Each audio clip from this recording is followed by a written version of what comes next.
요한복음 강해 126번째 시간입니다. 지난 주일은 약속을 받기 위해서라고 하는 제목으로 말씀을 드렸습니다. 하나님께서는 마지막까지 믿음을 지키는 자에게 하나님의 나라를 약속하셨습니다. 그런데 그 약속하신 복을 받기 위해서는 좁은 길을 가야 하고 고난의 길을 가야 하고 예수님께서 걸어가신 십자가의 길을 가야 합니다. 다시 말하면 그 모든 고난을 이기고 믿음을 마지막까지 지켜야 약속된 천국의 복을 받을 수 있다는 거예요. 그러면 우리가 어떻게 약속하신 복을 받을 수 있습니까? 먼저는 하나님의 마음을 만족시키는, 하나님을 기쁘시게 하는 자가 되어야 합니다. 빌라도는 사실 예수님을 신문하고 아무 죄도 찾지 못했지만 소리 지르는 백성들의 마음을 만족시키기 위해서 예수님을 채찍질하게 되죠. 그래서 그는 실패한 자가 되고 저주받은 자가 됐습니다. 우리도 사람의 마음을 만족시키는 삶을 살다 보면 결코 믿음을 지키지 못합니다. 예를 들어 보면 오늘도 우리는 이 예배 시간에 하나님께서 계시는 성전에 나온 곳은 누구의 뜻이에요?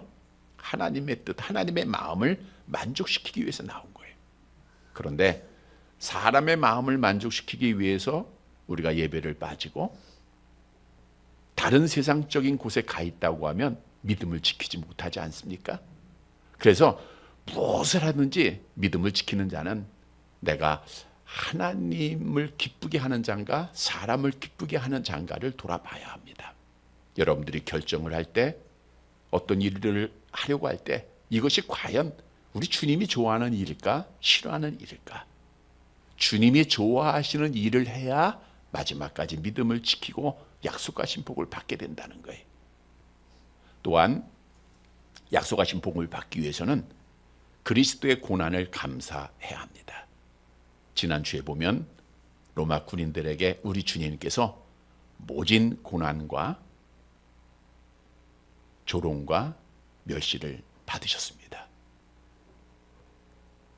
무엇 때문에 죄 없는 예수님이 조롱과 멸시를 당하셨죠? 우리의 죄 때문입니다. 예수님께서 조롱과 멸시를 받으심으로 우리가 죄사함을 받고 나음을 받게 되었다라고 말씀했듯 예수님의 고난을 통해서 우리가 구원받게 된 거예요. 얼마나 놀라운 은혜입니까? 그래서 구원을 확신할 때, 감사할 때 믿음을 지키게 됩니다. 어떤 어려움이 좀 있어도 나는 지금 죽어도 천국 갈 수밖에 없다고 하는 믿음을 가지고 있으면 끝까지 믿음을 지키고 약속하신 복을 받게 될 줄 믿습니다. 그리고 믿음을 지켜야 돼요.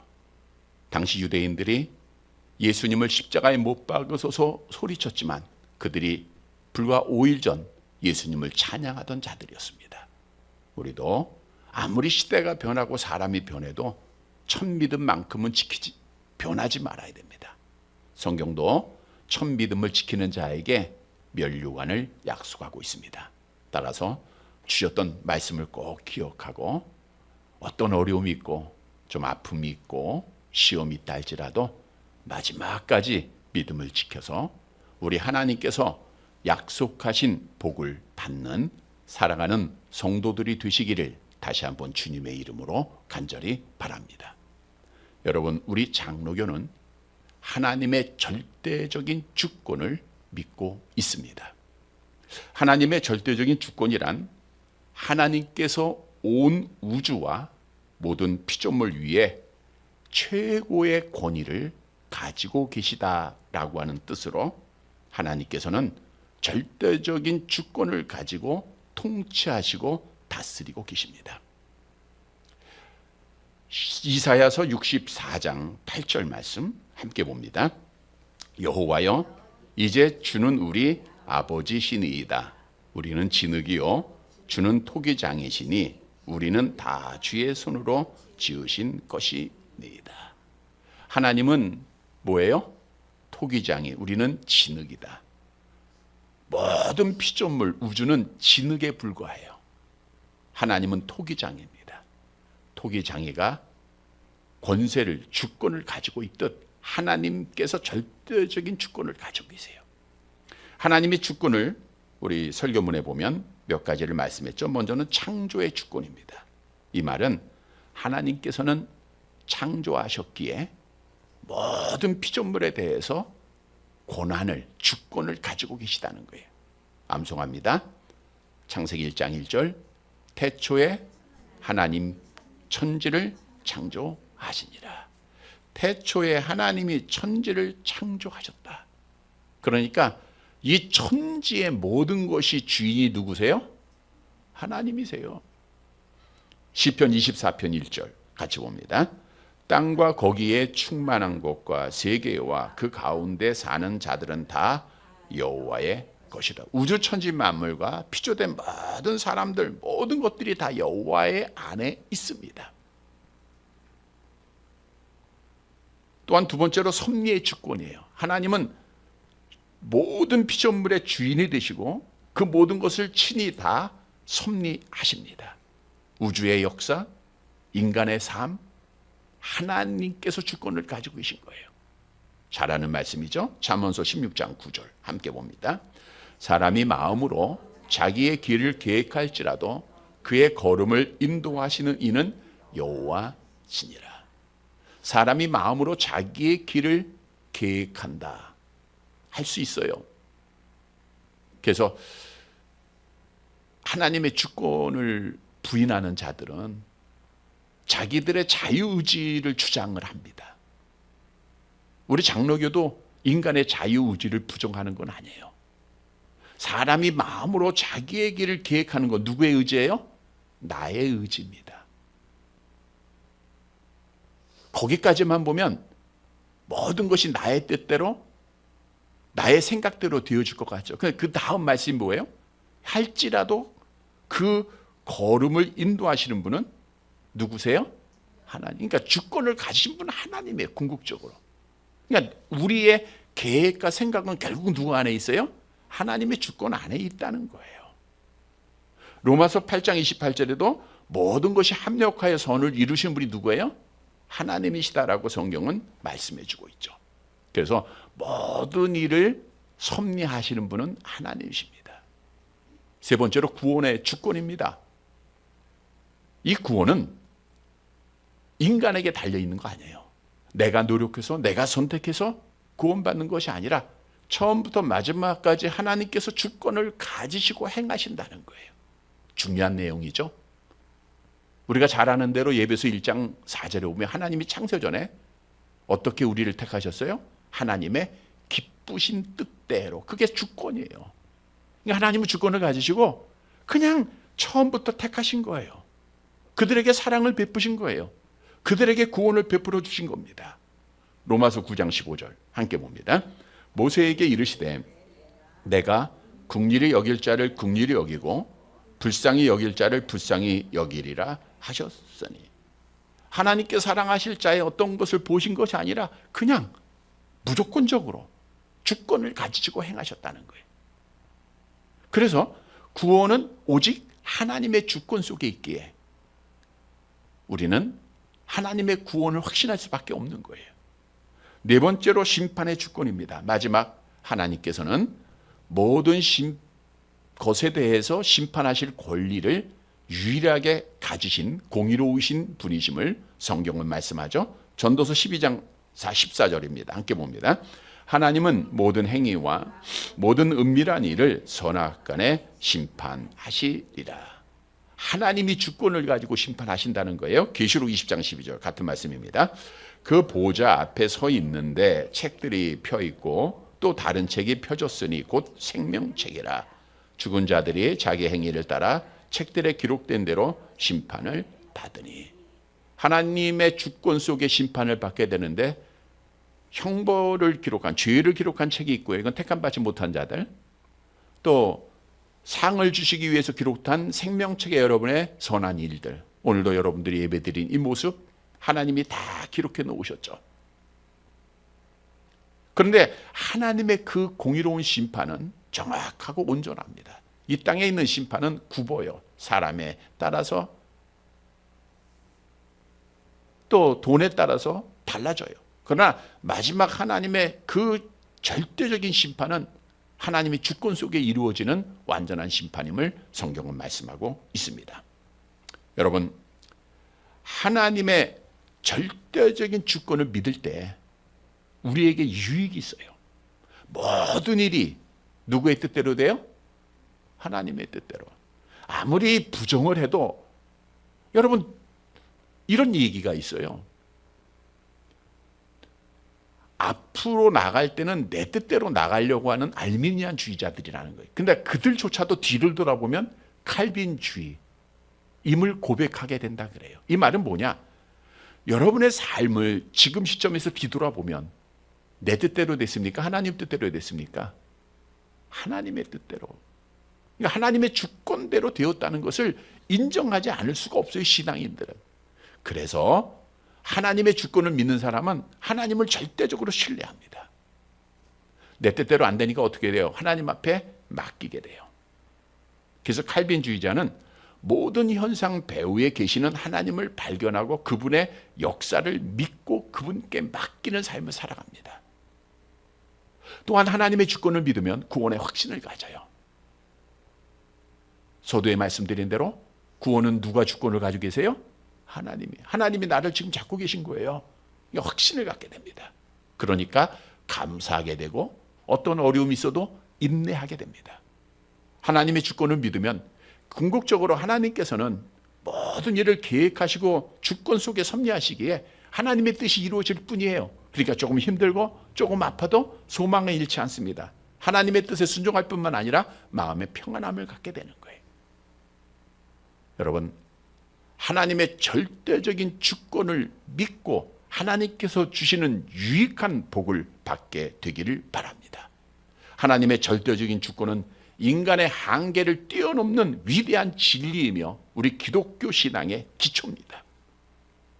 오늘 본문의 말씀은 십자가를 예수님께서 지시기 직전 빌라도와 그 법정에서 이제 마지막 재판을 받으시는 주님의 모습, 또 빌라도의 모습을 기록하고 있어요. 이 말씀 가운데 하나님의 절대적인 주권을 믿는 자의 삶이 무엇인가를 우리에게 보여주고 있다는 거예요. 따라서 오늘 말씀을 통해서 내가 하나님의 절대적인 주권을 믿고 있는 자인가 확신하고 우리가 하나님의 주권을 믿고 하나님을 신뢰하면서 마지막까지 믿음을 지키는 사랑하는 자들이 되시기를 간절히 바랍니다. 첫째 대지로 하나님의 절대적인 주권을 믿는 자는 사람에게 말하지 않고 하나님께 말한다는 거예요. 본문 7절 말씀을 함께 보도록 하겠습니다. 같이 봅니다. 유대인들이 대답하되 우리에게 법이 있으니 그 법대로 하면 그가 당연히 죽을 것은 그가 자기를 하나님의 아들이라 함이니이다. 유대 종교 지도자들이 대제사장에서 공회의원을 모이고 예수님을 정죄하고 그리고 새벽 시간 예수님을 빌라도에게 데리고 오지 않았습니까? 유대 종교 지도자들이 예수님을 빌라도에게 고소한 내용은 세 가지입니다.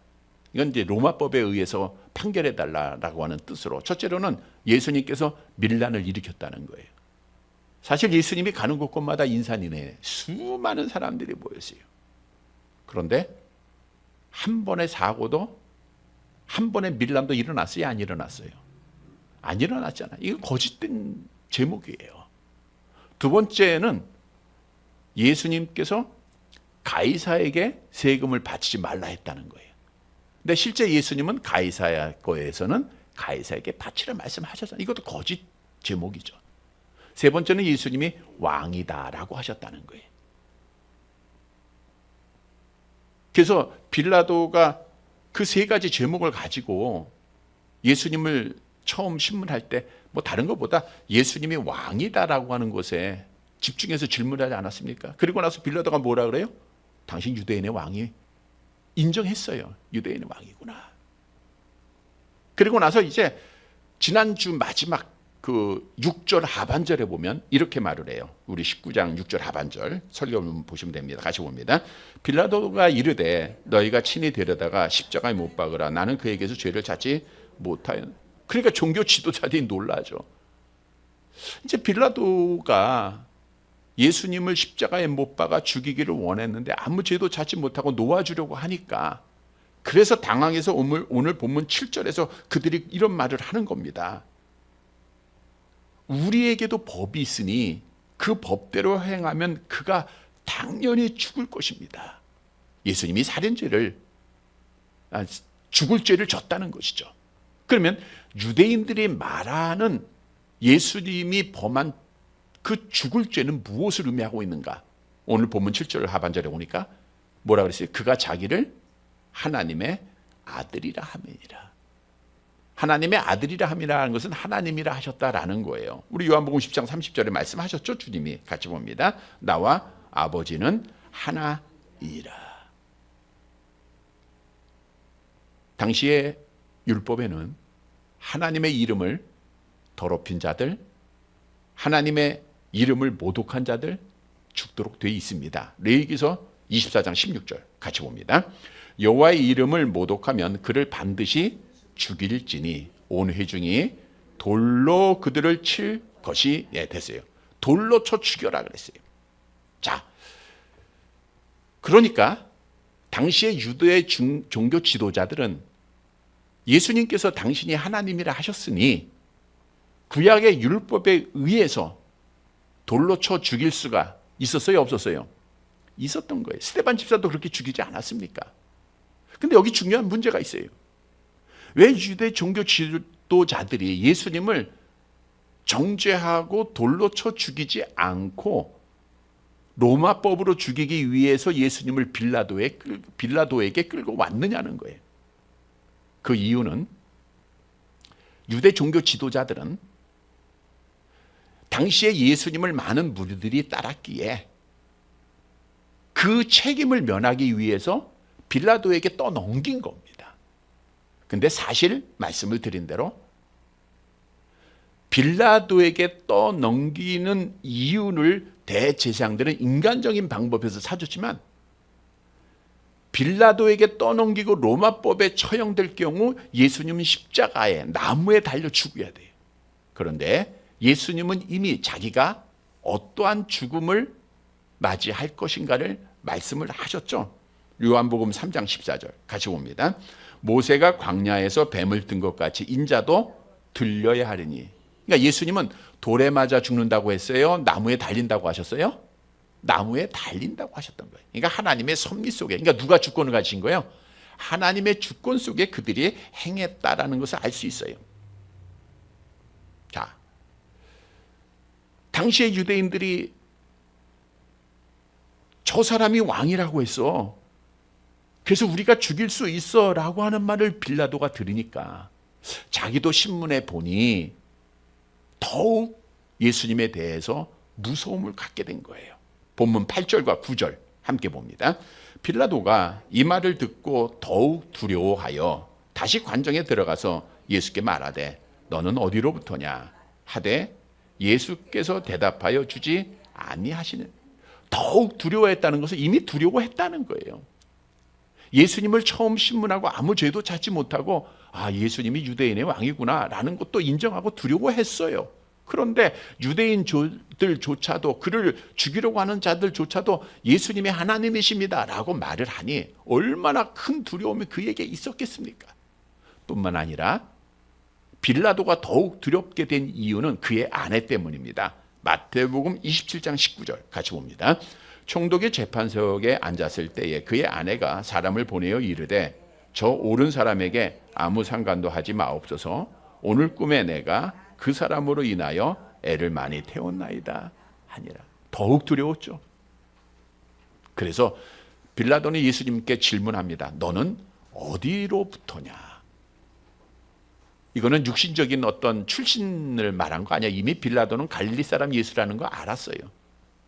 도대체 당신은 어떤 사람입니까? 라고 하는 질문이에요. 좀 변호해봐라. 대답해봐라. 근데 오늘 본문에 보면 예수님이 대답을 하셨어요? 안 하셨어요? 아무 대답도 주지 않았다. 침묵하셨다. 그 뜻이에요. 예수님은 자신을 위해 변호하지 않았습니다. 자신을 이해시키려고 하지 않았습니다. 아무 말도 안 하셨어요. 우리가 다른 공간구범에 보면 예수님은 헤로드 왕 앞에서도 누가복음 23장 9절에 보면 아무 말도 대답하지 않으셨다. 대제사장들 앞에서도 아무 말도 안 했다. 침묵하셨다 그랬어요. 그런데 예수님의 이 침묵은 700년 전 이사야 선지자의 예언의 성취입니다. 이사야서 53장 7절 함께 봅니다.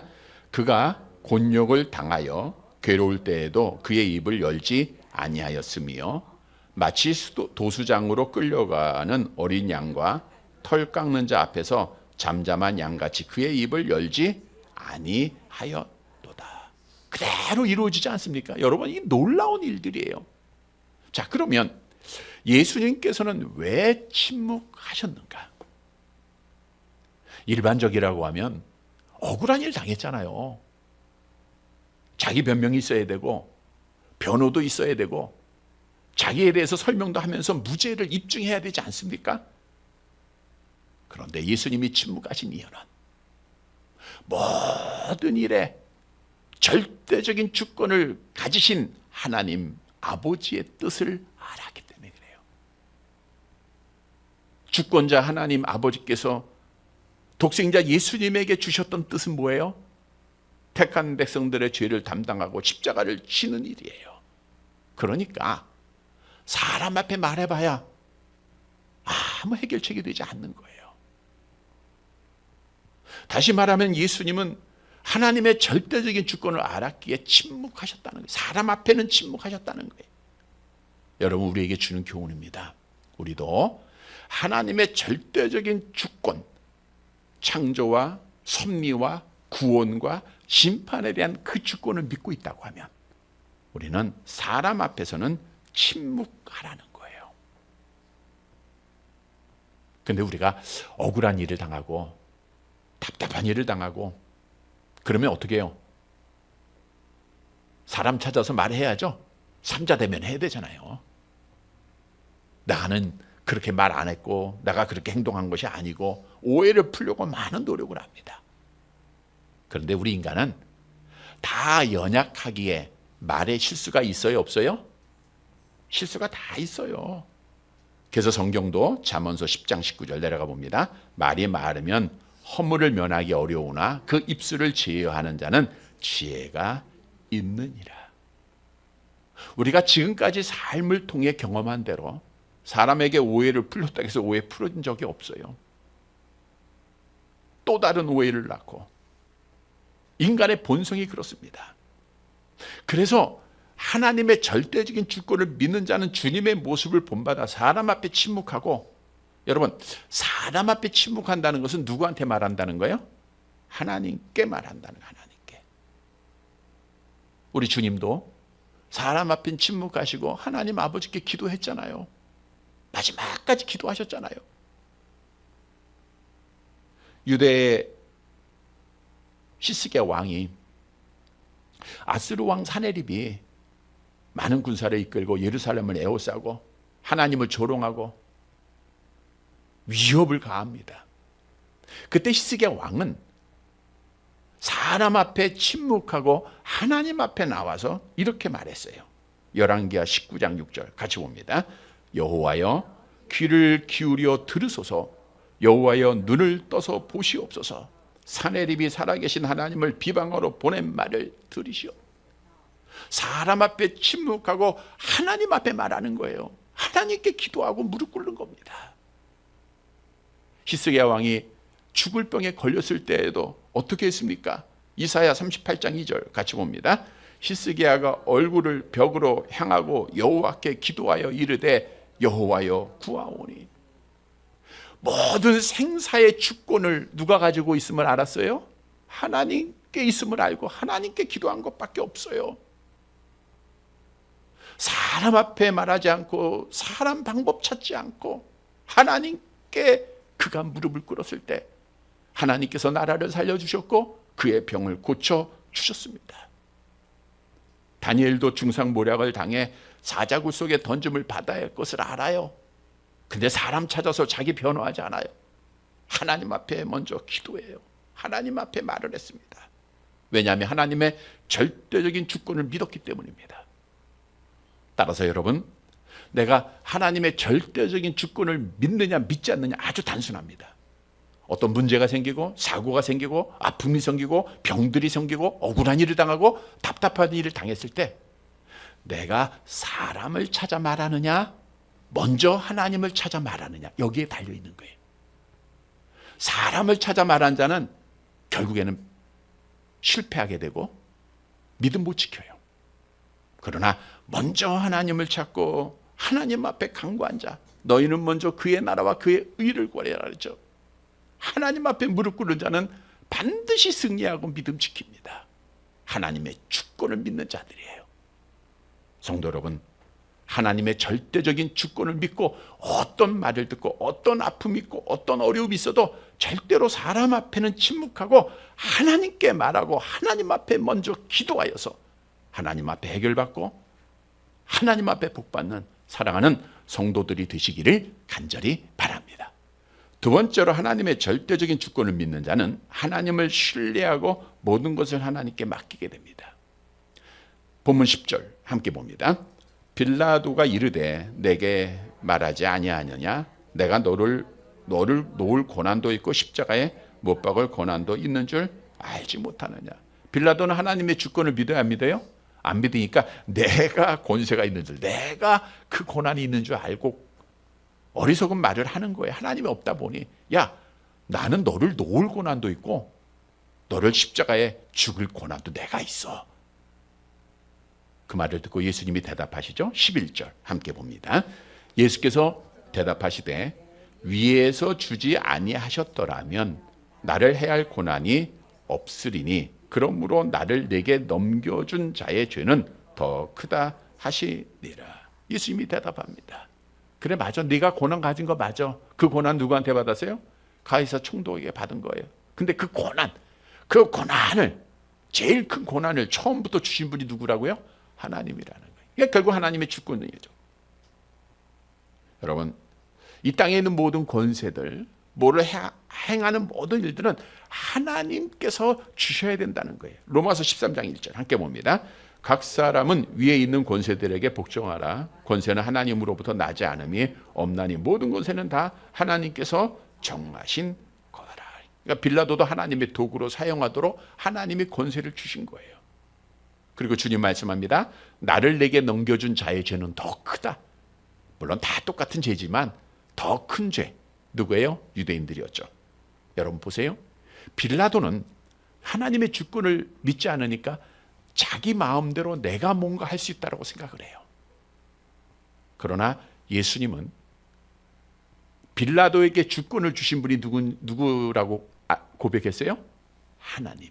그러니까 하나님께 모든 걸 맡기는 거예요. 모든 것을 하나님께 맡기고 그분을 의지하는 거예요. 그래서 오늘 본문에서 우리에게 주는 교훈은 하나님의 절대적인 주권을 믿는 자는 그 주권을 모든 일을 행하시는 분 여호와 하나님이니까 하나님 앞에 신뢰하고 그분께 맡기라는 거예요. 나의 모든 일, 우리나라의 모든 일, 여러분의 가정의 모든 일들 행하시는 분이고 성취하시는 분은 하나님이십니다. 에레미야 33장 2절 잘 아는 말씀이죠. 같이 봅니다. 일을 행하시는 여호와, 그것을 만들며 성취하는 여호와, 그의 이름을 여호와라 하는 이가 이와 같이 이르시다. 그러니까 일을 행하시는 분은 여호와예요. 여러분의 걸음을 정하시고 여러분의 생사복을 주관하시는 여호와 하나님이십니다. 그러니까 우리가 해야 할 일은 뭐예요? 그분을 신뢰하고 하나님께 맡기면 돼요. 여러분 계획할 수 있어요. 생각할 수 있어요. 그러나 궁극적으로는 어떻게 해야 돼요? 하나님의 주권을 믿고 맡기는 거예요. 암송합니다. 잠언서 16장 3절 너의 행사를 여호와께 맡기라. 그리하면 너의 경영하는 것을 이루어. 여러분 내 인생에 내가 주인공이 되려고 하면 하나님은 엑스트라가 돼요. 그러나 하나님을 주인공으로 삼으면 나는 엑스트라지만 그 삶은 복된 삶이 될 거야. 그렇잖아요? 하나님이 주관하는 삶이 돼야죠. 그건 하나님께 맡기는 겁니다. 여러분의 아픔을 맡기세요. 여러분의 인생을 맡기세요. 여러분의 계획을 맡기세요. 여러분의 생각을 맡기세요. 하나님의 절대적인 주권을 믿는 자는 그렇게 하는 거예요. 성도 여러분, 오늘 말씀을 통해서 모든 것 하나님 앞에 맡기고 경영하는 것을 이루는 사랑하는 성도들이 되시기를 간절히 바랍니다. 세 번째 마지막 대지로 하나님의 절대적인 주권을 믿는 자는 예수님만 왕으로 섬깁니다. 본문 12절 말씀 보도록 할게요. 12절 같이 봅니다. 이러함으로 빌라도가 예수를 놓으려고 힘썼으나 유대인들이 소리질러 이르되 이 사람을 놓으면 가이사의 충신이 아니니이다. 무릇 자기를 왕이라 하는 자가 가이사를 반역하는 것이니이다. 이러함으로, 그러니까 빌라도가 예수님을 신문하고 죄찾지 못하죠. 또 예수님에 대해서 두려움을 갖죠. 그래서 빌라도는 예수님을 어떻게 해요? 놓아주려고 힘을 썼어요. 그러니까 그걸 알고 유대인들이 뭐라고 소리칩니까? 내가 이 사람을 놓으면 가이사의 충신이 아니다. 가이사라고 하는 것은 로마 황제의 직위명입니다. 가이사가 이제 예를 들어서 우리가 애굽의 왕을 뭐라 그래요? 바로라고 하듯 가이사는 그냥 로마 황제의 직위명이고, 당시에 가이사는 로마를 통치했던 티베리우스 황제를 말하고 있어요. 이 사람은 좀 악한 사람이에요. 특히 이제 반역하는 자에 대해서는 그가 무자비한 사람입니다. 그러니까 빌라도도 야, 너 가이사에 대해서 반역하는 자야 라고 하니까 야, 이 사람들이 나를 고소하면 어떡하지? 라고 하는 두려움을 갖게 된 것이죠. 그래서 결국 빌라도는 재판을 엽니다. 13절 함께 봅니다. 빌라도가 이 말을 듣고 예수를 끌고 나가서 돌을 깐 뜰 히브리 말로 가바다에 있는 재판석에 앉으니라. 이 말을 듣고 너 가이사에게 충성하는 게 아니야, 배반하는 거야. 그러니까 이제 놀라서 재판석에 앉게 되는데, 돌을 깐뜨리는 것은 돌을 촘촘하게 깔았다는 뜻으로서 당시에 안토니아 요새의 관정 밖을 말하고, 거기 임시 이제 재판석을 연 거예요. 거기에 앉았다는 것은 예수님을 무릎 꿇게 했다라는 뜻이고요. 14절 같이 봅니다. 이날은 유월절의 준비일이요 때는 제6시라. 빌라도가 유대인들에게 이르되 보라 너희 왕이로다. 이날은 유대인의 유월절의 준비일이다. 유월절의 준비일. 자, 6월절은 아비벌 14일이죠. 아비벌 14일입니다. 금요일 저녁부터 토요일 저녁까지의 시간을 말하고 있는 거예요. 그러니까 아비벌이라는 것은 유대 종교력으로 1호를 말하고 있는 것이고요. 이제 포로 이후에는 니산월로 바뀌게 되죠. 그래서 이때 이들은 유월절을 지켰어요. 유월절은 이스라엘 백성들이 애굽에서 구원하기 위하여 자기 마지막 재앙 때 자기들을 구원한 그 어린 양의 피를 기념하는 거예요. 그러니까 예수님이 유월절에 죽으셨다는 것도 이런 의미가 있는 거예요. 자기의 희생으로 택한 자들의 구원이 이루어질 것이라는 것을 의미해주고 있는 거예요. 자, 그런데 준비일이니까 우리처럼 지금 24시간의 개념이 아니고 저녁부터 저녁까지잖아요. 그러니까 이날은 바로 14일 새벽 시간을 말하고 있는 겁니다. 그러니까 금요일 새벽 시간을 말하고 있는 거예요. 6시라니까 여기서 6시는 로마 시간, 지금 우리 오후 시간하고 같아요. 오전 6시, 새벽 6시를 말하고 있는 겁니다. 그러니까 아직 오후 6시쯤 6월절이 시작되니까 준비하는 시간이죠. 예수님은 이제 재판을 끝나고 오전 9시에 십자가에 달리세요.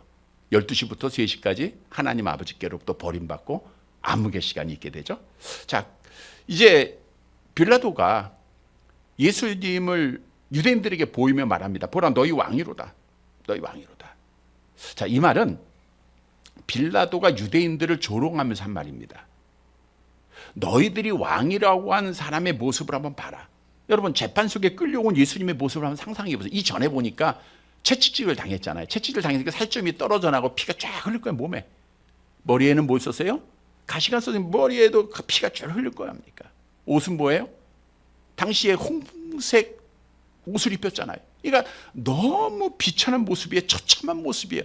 이런 사람이 어떻게 너희 왕이 될 수 있느냐 라고 그들에게 보이면서 마지막까지 빌라도는 예수님을 놓아주기로 했다는 거예요. 그때 그걸 알고 유대인들이 뭐라고 소리쳐요? 15절 함께 봅니다. 그들이 소리 지르되 없이 하소서 없이 하소서 그를 십자가에 못 박게 하소서. 빌라도가 이르되 내가 너희 왕을 십자가에 못 박으랴? 대제사장들이 대답하되 가이사 외에는 우리에게 왕이 없나이다 하니. 빌라도가 끝까지 예수님을 놓아주려 하자 유대인들이 소리칩니다. 그를 십자가에 못 박으소서. 그리고 대제사장들은 뭐라고까지 해요? 우리에게는 왕이 누구예요? 여러분, 이스라엘 백성들의 왕은 누굽니까? 하나님이에요.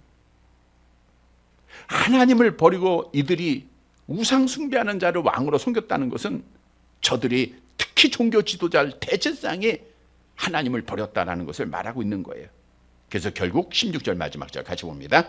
이에 예수를 십자가에 못 박도록 그들에게 넘겨주니라.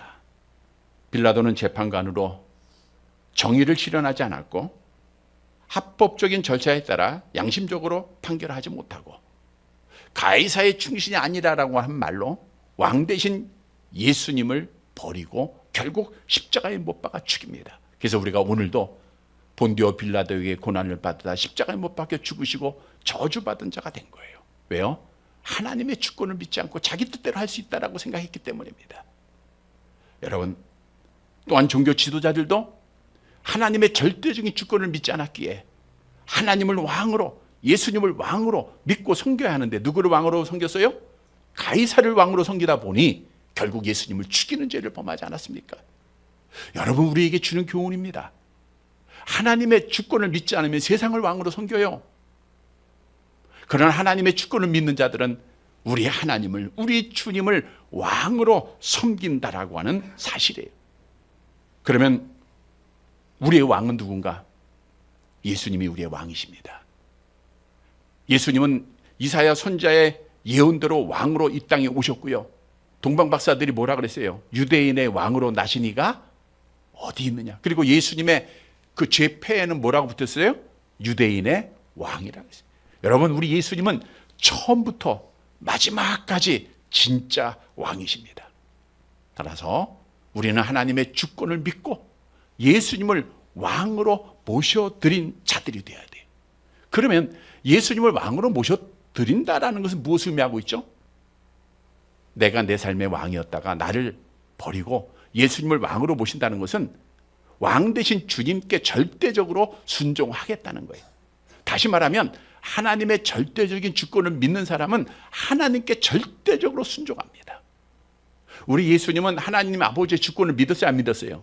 믿었으니까 고린도후서에 기록한 대로 예하고 아니라함이 되지 않았다 그랬죠. 십자가상 그 십자가를 칠 때 마지막 겟세마네 동산에서도 아버지 할 만하시거든 이 잔을 내게서 지나가게 하옵소서. 아버지가 나의 원대로 마시고 아버지의 원대로 죽기까지 순종했죠. 왜? 주권을 믿었기에. 그래서 하나님의 주권을 믿는 자, 예수님을 왕으로 모신 자들은 예수님의 말씀인 성경 말씀에 예하는 자들입니다. 성경 말씀에 무조건 예하는 자들이 주권을 믿는 자들이에요. 이런 성도들이 되시기를 간절히 바랍니다. 말씀을 정리해 드립니다. 여러분, 하나님의 절대적인 주권을 믿어야 우리가 믿음을 지킵니다. 하나님을 바르게 섬길 수가 있는 거예요. 모든 일은 하나님이 다 만드시고 주관하시고 지금도 이루시고 계세요. 내 뜻대로 되는 거 아무것도 없습니다. 모든 것이 하나님의 주권 속에 되어져야 돼요. 성도 여러분, 오늘 본문의 말씀은 하나님의 절대적인 주권을 믿는 자가 해야 할 일이에요. 먼저는 하나님의 주권을 믿는 자는 아무리 억울하고 답답해도 사람한테 말해야 안 해요? 안 해요. 누구한테 말해야 돼요? 하나님 앞에 말합니다. 두 번째는 사람 믿지 않고 일을 이루시는 분이 누구니까 누구를 신뢰해요? 하나님을 신뢰하고 그분께 다 맡겨버려요. 다 맡겨버려요. 그리고 예수님을 왕으로 섬기고 그분의 뜻에 순종합니다. 그러면 하나님 앞에 복받는 자가 되는 거예요. 사랑하는 성도 여러분, 오늘 말씀을 통해서 하나님의 절대적인 주권을 믿고 우리가 하나님 앞에 먼저 말하고 하나님 신뢰하고 그분께 맡기고 주님의 말씀에 순종해서 마지막까지 믿음을 지키고 복받는 사랑하는 성도들이 되시기를 주님의 이름으로 간절히 바랍니다.